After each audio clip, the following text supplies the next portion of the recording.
ମାଗଣାରେ ମିଳିବ LPG cylinder ଗୃହିଣୀଙ୍କ ପାଇଁ ସରକାରଙ୍କ ଦିୱାଲି ଗିଫ୍ଟ। ଉଜ୍ଜ୍ୱଳା ଯୋଜନାରେ ମାଗଣାରେ ଏଲପିଜି ସିଲିଣ୍ଡର ପାଆନ୍ତୁ ସାଧାରଣ ପରିବାରକୁ ସରକାରଙ୍କ ଦୀପାବଳି ଉପହାର। ସାଧାରଣ ଜନତାଙ୍କ ପାଇଁ ଖୁସି ଖବର। ଏଥର ଦୀପାବଳିରେ ରାଜ୍ୟ ସରକାର ଗରିବ ପରିବାରକୁ ଏକ ଗୁରୁତ୍ୱପୂର୍ଣ୍ଣ ଉପହାର ଦେଇଛନ୍ତି। ପ୍ରଧାନମନ୍ତ୍ରୀ ଉଜ୍ଜ୍ୱଳା ଯୋଜନା ଅଧୀନରେ ଉତ୍ତର ପ୍ରଦେଶ ରାଜ୍ୟର ପ୍ରାୟ 18.5 ମିଲିୟନ ମହିଳା ହିତାଧିକାରୀଙ୍କୁ ମାଗଣାରେ ଏଲପିଜି ସିଲିଣ୍ଡର ରିଫିଲ୍ କରିବାକୁ ସୁବିଧା ମିଳିବ। ଶୁକ୍ରବାର ଦିନ ଅନୁଷ୍ଠିତ କ୍ୟାବିନେଟ୍ ବୈଠକରେ ଏହି ନିଷ୍ପତ୍ତି ନିଆଯାଇଛି ଏବଂ ମୁଖ୍ୟମନ୍ତ୍ରୀ ଯୋଗୀ ଆଦିତ୍ୟନାଥ ଏହାକୁ ବ୍ୟକ୍ତିଗତ ଭାବରେ ଅନୁମୋଦନ କରିଛନ୍ତି। ସରକାରଙ୍କ ଅନୁଯାୟୀ ଏହି ଯୋଜନାର ଲକ୍ଷ୍ୟ ହେଉଛି ପାର୍ବଣ ଋତୁରେ ଗରିବ ଏବଂ ଅସହାୟ ପରିବାରର ରୋଷେଇ ସମ୍ପର୍କିତ ଚିନ୍ତାକୁ ଦୂର କରିବା, ସେମାନଙ୍କ ଘରେ ଏକ ସୁନ୍ଦର ଦୀପାବଳି ପାଳନ ସୁନିଶ୍ଚିତ କରିବା।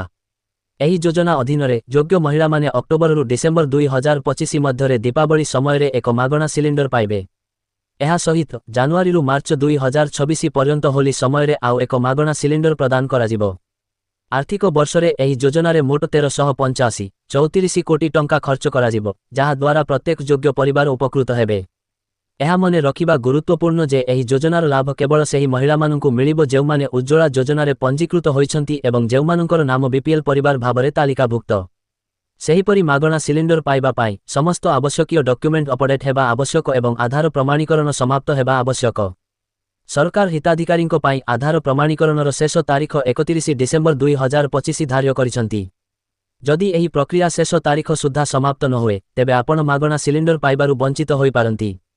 ରାଜ୍ୟ ସରକାର ଦାବି କରିଛନ୍ତି ଯେ ଏହି ନିଷ୍ପତ୍ତି ଦୀପାବଳିର ପବିତ୍ର ଅବସରରେ ଲକ୍ଷ ଲକ୍ଷ ଗରିବ ପରିବାରକୁ ଗୁରୁତ୍ୱପୂର୍ଣ୍ଣ ଆଶ୍ୱସ୍ତି ପ୍ରଦାନ କରିବ ଏବଂ ମହିଳାଙ୍କ ଆତ୍ମନିର୍ଭରଶୀଳତାକୁ ମଜବୁତ କରିବ। ଉଜ୍ଜ୍ୱଳା ଯୋଜନା ରାଜ୍ୟର ପରିବାର ପାଇଁ କେବଳ ଖାଦ୍ୟ ଏବଂ ପାନୀୟ ବ୍ୟବସ୍ଥାକୁ ସରଳ କରିବ ନାହିଁ, ବରଂ ସ୍ୱଚ୍ଛ ଇନ୍ଧନ ସେମାନଙ୍କର ସ୍ୱାସ୍ଥ୍ୟ ଏବଂ ସାମାଜିକ ସ୍ଥିତିକୁ ମଧ୍ୟ ଉନ୍ନତ କରିବ।